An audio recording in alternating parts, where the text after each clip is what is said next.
English మాట్లాడడానికి భయపడుతున్నారా? అయితే మీకోసమే ఈ స్పోకెన్ ఇంగ్లీష్ క్లాసెస్. వెంటనే కాల్ చేసి జాయిన్ అవ్వండి.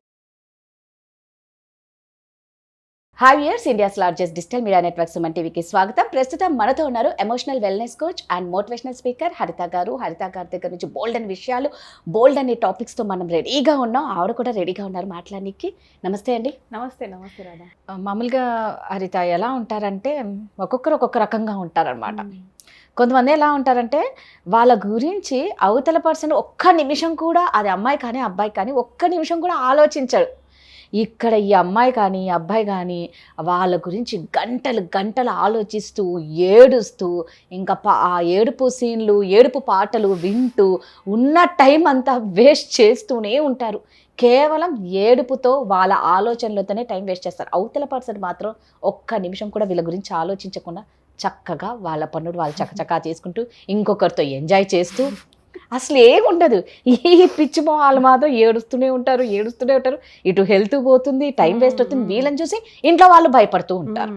వీళ్ళంతా ఒకలాంటి డిప్రెషన్కి వెళ్ళిపోతారు. నిజంగా ఇలాంటి వాళ్ళకి ఎలా మీరైతే ఎలా ట్రీట్ చేస్తారు? వెళ్ళిపోయారు. నేను మళ్ళీ చెప్తాను, వెళ్ళిపోయారు. ఆ పర్సన్ నీకంటే జాబ్ ఇంపార్టెంట్ అనుకుని వెళ్ళిపోయారా, నీకంటే ఇంకొక XYZ పర్సన్ ఇంపార్టెంట్ అని వెళ్ళిపోయారా, లేకపోతే నీకంటే ట్రావెలింగ్ ఇంపార్టెంట్ అని వెళ్ళిపోయారా, లేకపోతే గోల్ ఇంపార్టెంట్ అయి వెళ్ళిపోయారా, ఎడ్యుకేషన్ ఇంపార్టెంట్ అయి వెళ్ళిపోయారు. They are gone. Gone means gone, అంతే. నిన్ను మోసం చేసినా కూడా నువ్వు దాన్ని యాక్సెప్ట్ చేయాలి. యాక్సెప్ట్ వెళ్ళిపోయారు, వదిలేసి. మనం ఏం చేస్తామంటే, కానీ నాకు వాళ్ళు ఎలా ఉన్నా పర్లేదు, కావాలి, ఈ నాగింగ్ పర్సన్స్ తోనే ప్రాబ్లం. అంటే ఇప్పుడు నేను నీకు మధ్యలో ఎందుకు చెప్తున్నానంటే, నేను మొన్న రీసెంట్గా ఒకరిది విన్నాను. ఆల్రెడీ ఆ అమ్మాయి 5 years తో ఒక అబ్బాయితో ఉంది. మధ్యలో ఈ అబ్బాయి ఎంటర్ అయ్యాడు. ఆ అబ్బాయికి ఈ అబ్బాయితోనే బ్రేకప్ చేయించేసింది. అది ఇంకా హైలైట్. వీళ్ళిద్దరిది గొడవ ఈ అబ్బాయితో కవర్ చేసి ఈ అబ్బాయిని పిచ్చగా వాడుకుందనమాట. కొన్ని లక్షలు వాడేసుకుంది. ఈ అబ్బాయి యూకేకి వెళ్ళిపోవాలి.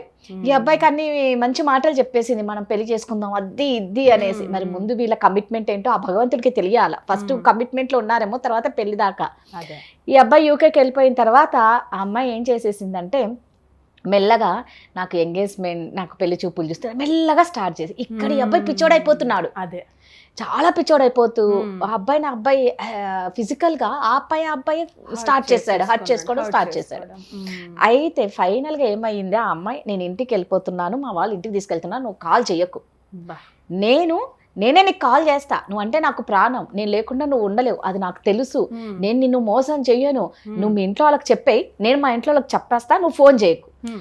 ఫైనల్గా ట్విస్ట్ ఏంటంటే, ఎర్లీ మార్నింగ్ కాల్ చేసి, నీకు నాకు సెట్ అవ్వదు, నీ లైఫ్ చూసుకో, నా లైఫ్. అప్పటికే ఆ అబ్బాయి 1 week నుంచి ఫుడ్ బెడ్ ఏం లేకుండా ఓన్లీ ఏడుపుతోనే బతికేశాడు.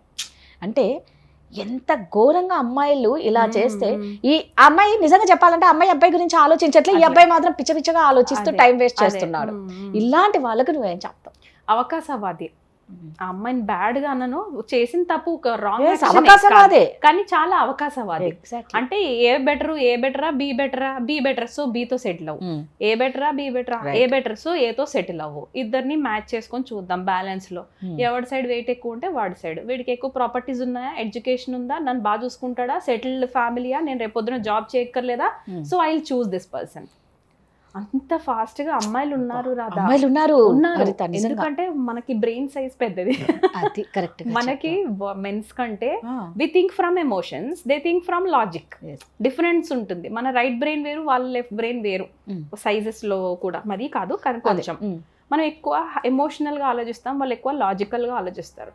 బట్ ఇప్పుడు ఏమైపోయిందంటే, అమ్మాయిలు బయటికి వెళ్ళటం వల్ల మనకి ఎక్స్పోజర్ ఎక్కువ వస్తుంది, మనకి ఇండిపెండెన్స్ వచ్చేస్తుంది. చిన్న ఏజ్ లోనే we are able to get whatever we wanted to get. So మనకి ఎప్పుడైతే అన్ని వచ్చేస్తున్నాయో, తొందరగానే దొరికేస్తున్నాయో, వీఆర్ లైక్, మనకు తెలిసిపోయింది అమ్మాయిలకి వీఆర్ మోర్ ఎఫిషియంట్ అని. అది తెలిసి జాబులు చేసుకున్నంత వరకు బాగానే ఉంది, అక్కడ దాకా ప్రాబ్లం రావట్లా. నేను జాబ్ కూడా చేయకుండా ఖాళీగా ఎవరి దగ్గర ఖాళీగా నాకు డబ్బులు దొరుకుతాయి, వీడిని పెళ్లి చేసుకొని వీడు లైట్ తీసుకుని అనుకో, నాకు ఆ అలిమనీలో నాకు ఇంత మనీ వచ్చేస్తుంది కదా, 1 year లోపల మ్యారేజ్ నాకు లక్షలు వస్తున్నప్పుడు నేను ఎందుకు లైఫ్ లాంగ్ కష్టపడాలి? ఇవి సావు తెలివితేటలంటే, ఇవి చెత్త తెలివితేటలంటే. నాకు అనిపించింది ఆ అమ్మాయి చాలా ప్రీ ప్లాన్డ్ గానే ఉండింది. ఆ అమ్మాయి పెళ్లి చేసుకోవద్దు, ఉన్న రోజు మంచిగా అబ్బాయితో డబ్బులు తీసుకొని ఎంజాయ్ చేసేసి హ్యాపీగా ఉండాలా. ఎలాగో అబ్బాయి వేరే కంట్రీకి వెళ్ళిపోతాడు, నేను పెళ్లి చేసుకున్న అబ్బాయి రాలేడు, ఏం చేయలేడు, అంతే కదా. ఇదంతా ఒక ప్రీ ప్లాన్. అంటే నిజంగా నువ్వు అన్నట్టు అవకాశవాదులే హరిత. వాళ్ళకి ఎమోషన్స్ లేవు. ఒకప్పుడు అబ్బాయి మోసం చేస్తాడేమో అని భయపడేవాళ్ళు, ఇప్పుడు అమ్మాయిలు మోసం. అవును, వాళ్ళు అసలు పెళ్ళిళ్ళు చేసుకోవట్లేదు రాదా, చేసుకోవట్లేదు. వాళ్ళు భయపడుతున్నారు, పెళ్ళిళ్ళు చేసుకోవాలంటేనే భయపడుతున్నారు. ఎందుకంటే ఒక 1 year లోపల వాళ్ళు వేస్తే ఒకవేళ మేము తట్టుకోగలమా. కరెక్ట్ గా చెప్పావు. ఇంకోటి ఏంటంటే ఎవ్రీ రిలేషన్షిప్, ఇప్పుడు ఆ ఇంట్లో ప్రాబ్లం లేదు, వాళ్ళు బాగున్నారు అని మనం అనుకోవడానికి ఏ ఫ్యామిలీ లేదు. స్పిరిచువల్ గా చెప్తున్నా, ఇది గోర్ కలియుగ్ నడుస్తుంది. గుడ్ కంటే బ్యాడ్ డామినేట్ చేస్తుంది. భాగవతంలో కూడా చెప్పాడు కదా కృష్ణుడు, that time will come, right, good ని బ్యాడ్ డామినేట్ చేసేస్తుంది.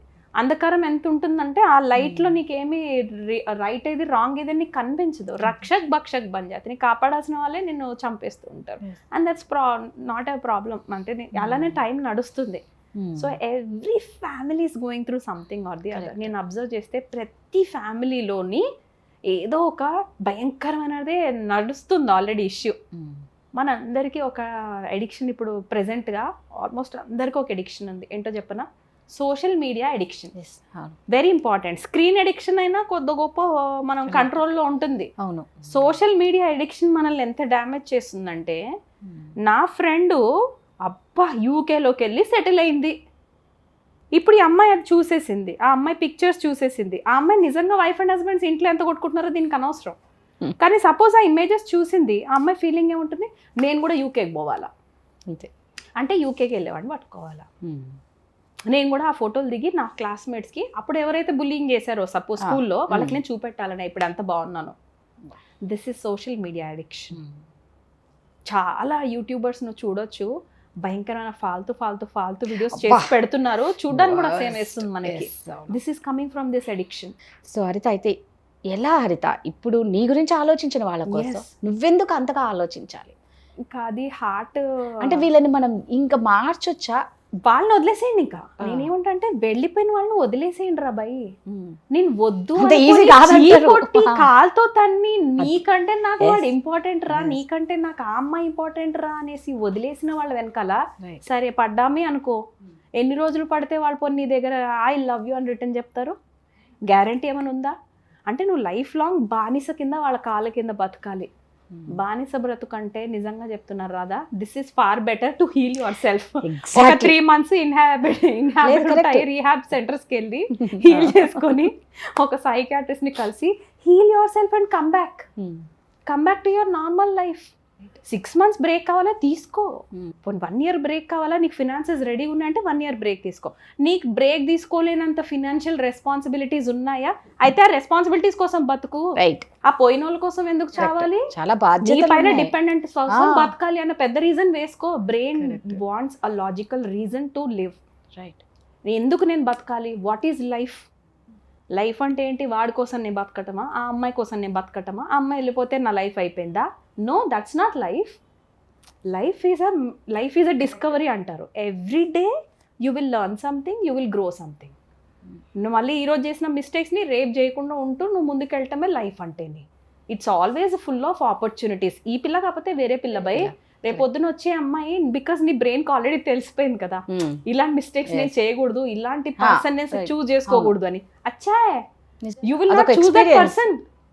లేదా నువ్వు స్టాండ్ తీసుకుంటావు, నీకు నువ్వు గట్టిగా ఇలాంటి కథలు ఉంటే నువ్వు నా లైఫ్ లోకి రాకు. అంతే కదా, రెండు బెటరే కదా. నీకు ఒక లెసన్ నేర్పించింది. This is very good option. కూర్చొని ఎన్ని రోజులు కుమిలితే పోనీ బయటకు వెళ్దాం, నువ్వు చెప్పు రాదా? వాళ్ళ గురించి వెళ్ళిపోయినారు, నువ్వు కూర్చొని 3 నెలల్లో నేను హీల్ అయిపోతాను, 3 నెలలు ఏడిస్తే అమ్మాయి రిటర్న్ వస్తుంది, లేదా అబ్బాయి రిటర్న్ వస్తాడు, ఉందా? లేదు. ఛాన్స్ ఉందా? 1 year ఏడుస్తాను, పోనీ వస్తారా? పోనీ నేను చచ్చిపోయాను, హాస్పిటల్లో నన్ను ఐసీయూలో, పెళ్లి చేసుకున్న వాళ్ళు అక్కడ వదిలేసుకుని వస్తారనుకుంటున్నావా? అంత సీనే లేదు ఇక్కడ. ఎవరి స్వార్థంలో వాళ్ళే ఉన్నారు. వాళ్ళు ఫోన్ చేసి అలా చేసుకోకురా నా కోసం నేను వెళ్ళిపోయినారా అని డైలాగ్ కొడతారు తప్ప ఎవరు రిటర్న్ రారు లైఫ్లోకి. So be very practical.